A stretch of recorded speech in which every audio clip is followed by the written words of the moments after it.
You know it's been a good leg day when you either pass out or throw up. Today, I only threw up, but that's how I know that I'm growing. I love the feeling of pushing myself so hard that I trigger that vasovagal nerve and I just puke.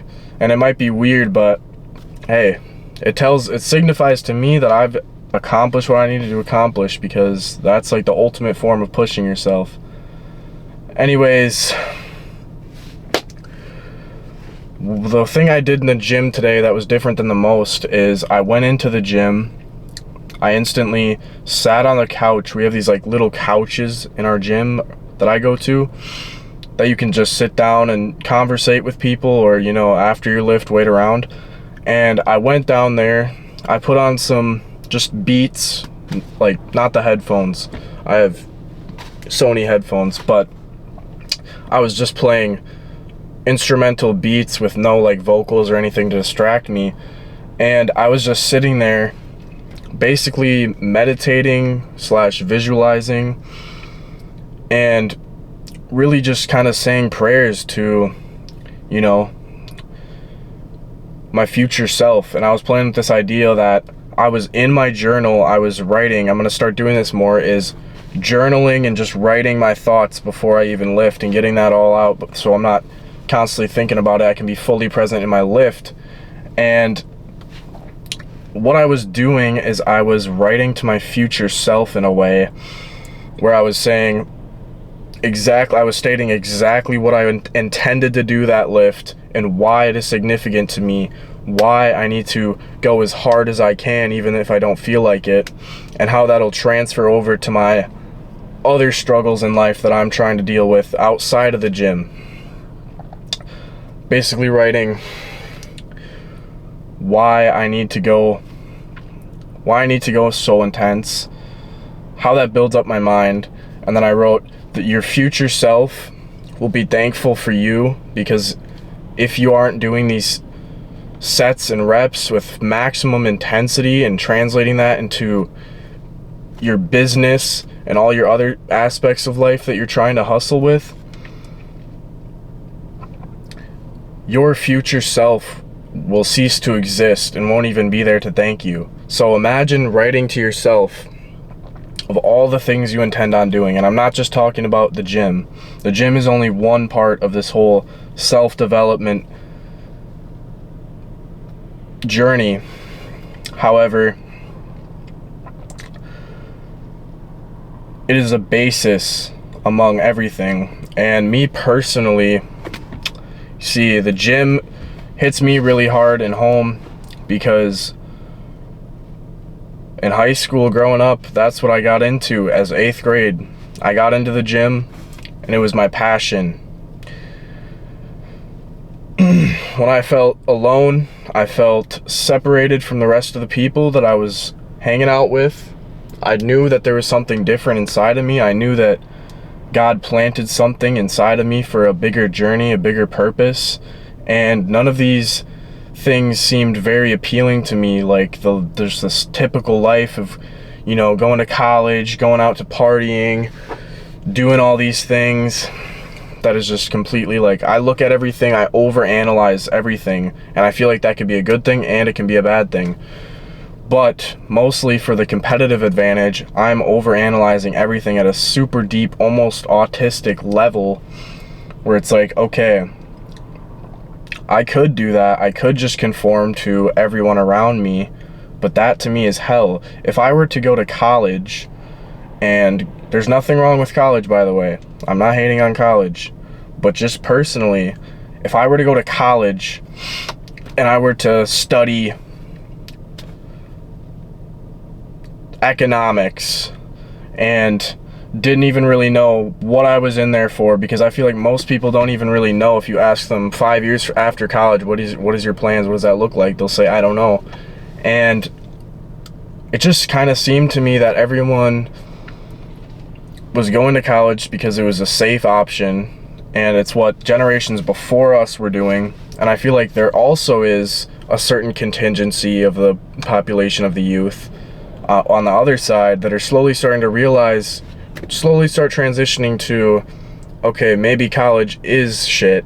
Maybe I should work on my self-improvement and see what I want to do and be my own boss and, you know, all these things, entrepreneurial, whatever it is, still working for people but doing different things. So the point is here, I never felt like I fit in. And I would go to the gym and I quickly felt an obsession, especially for bodybuilding.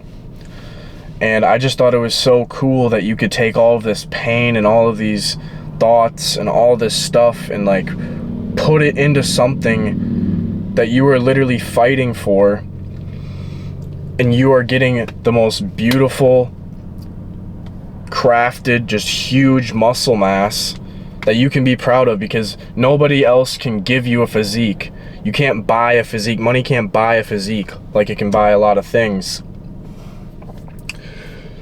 So I feel like the basis of all masculinity and self-improvement really stems to the gym as just a basis, and it branches out to other things. Because if you look at someone who just goes to the gym,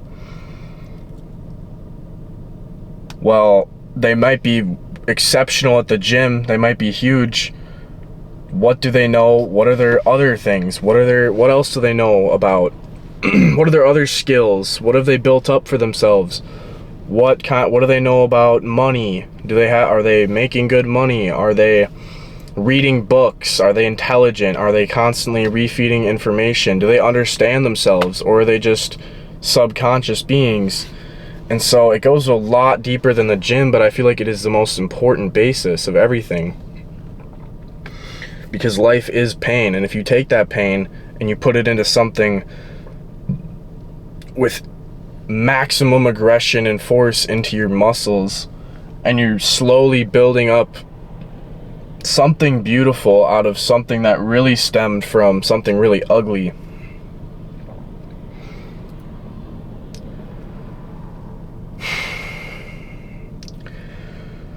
But the big point I want to drive home is nobody is going to come and save you. I had to learn this the hard way.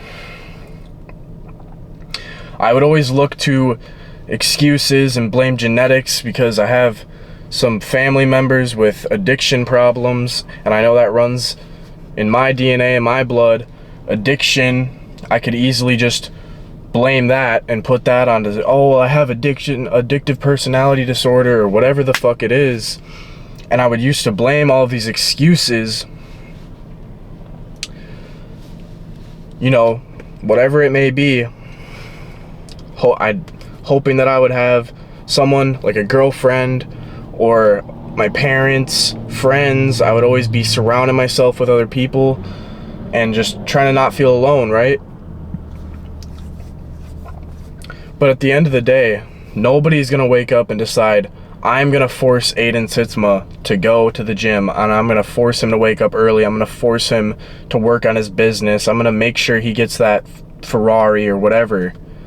You know, like, no one actually genuinely gives a fuck about you. And that's the hard truth. You are the only one in your own head. You ever think about that? Like, think about from the moment you're born to the day that you die, you are just this mind stuck in your flesh body. And no one will truly understand you, ever. You interpret your whole reality based upon your own mind. There's no one really knows you like you do. So you need to get off your phone, get off all this propaganda, this mind, like, brain rot that is so easy in our society to just rot away, and watch all this junky short form content that just fucks your attention span.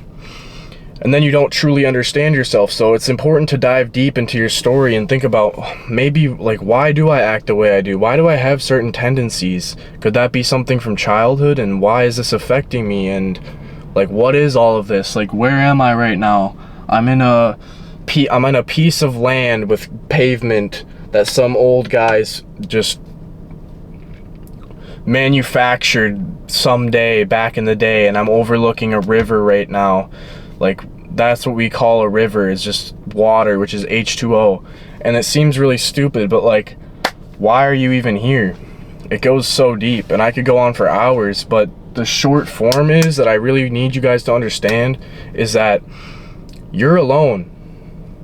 You are alone in this world, and you need to embrace that. You need to figure out, who am I? Why am I here? And what is my purpose? What is my mission, right? Especially you men. What is my bigger mission? Do I want to leave my footprint on this earth, or do I just want to surrender and accept it and just go through life and just float around? What's it like? God gave us such a beautiful life. Why would we waste it? And it's sad. And I'm not saying you have to be super crazy into the gym, but that's where it all stems from. You need to realize a lot of people want you to fail. They want to see you fail. They want to confirm that little bias in their head that they were right all along about you, and that it makes their ego feel okay because you failed, which confirms that they are on the right path because they didn't take the risk. And that's a hard thing to understand, and that's something I'm going through right now. I'm still in my hometown. I'm fitness coaching. I'm posting on social media. Obviously, you're watching this. And I'm going against the grain because everyone that I knew from my hometown, from elementary school to high school, are still all here. They're still all in this town, back for the summer for college. They're all doing one thing, and I'm the only one doing something like this, to this magnitude. And it's hard. I can't fit in with most people. I can still hang out with people, but I can't connect with them on that level. And so I like to make these videos because I'm hoping that there's a contingency of you watching that do associate with me and do feel like this.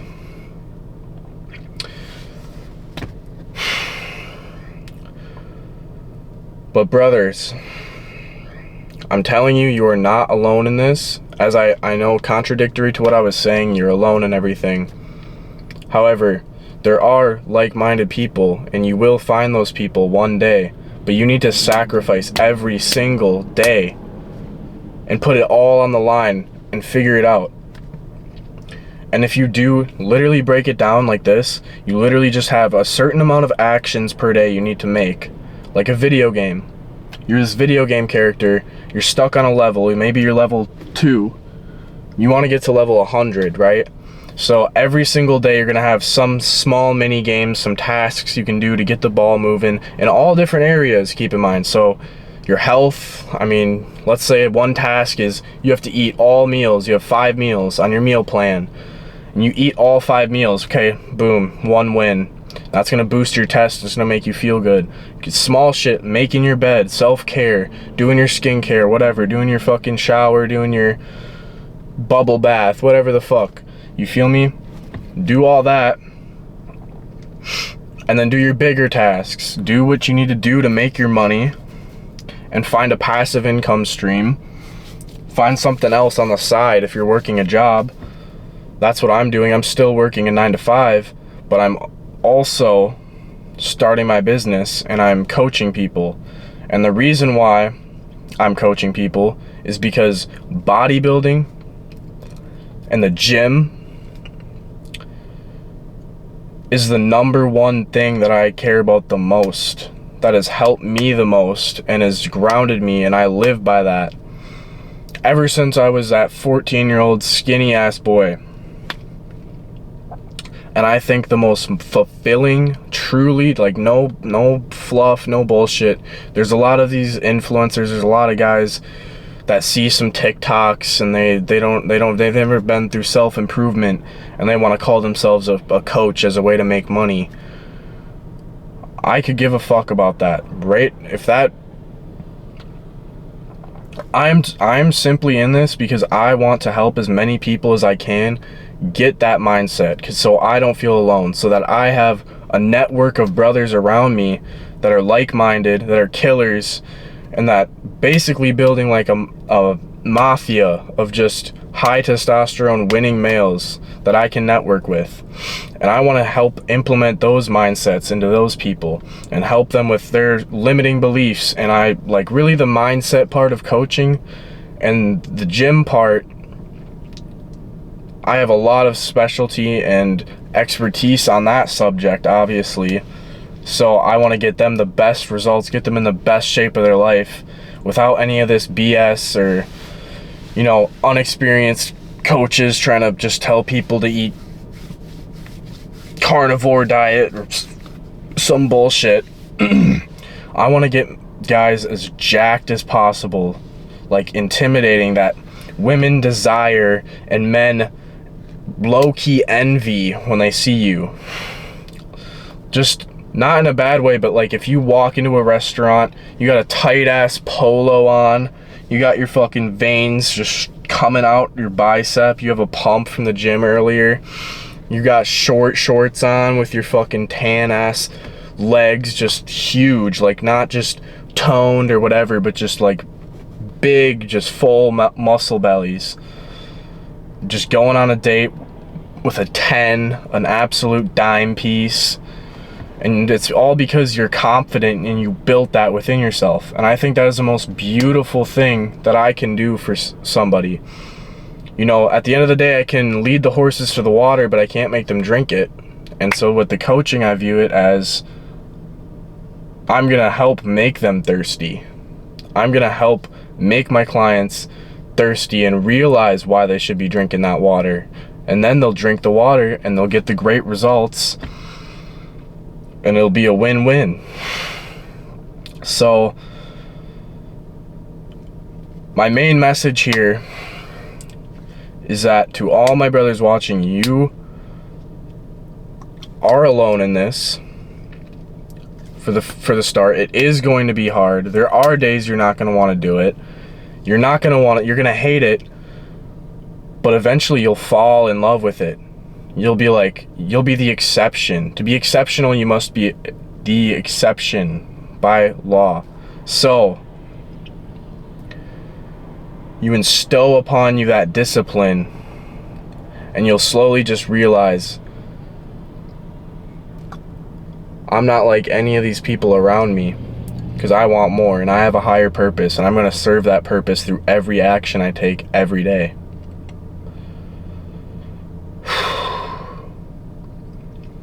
This is probably a longer video, so I'm going to cut it at that.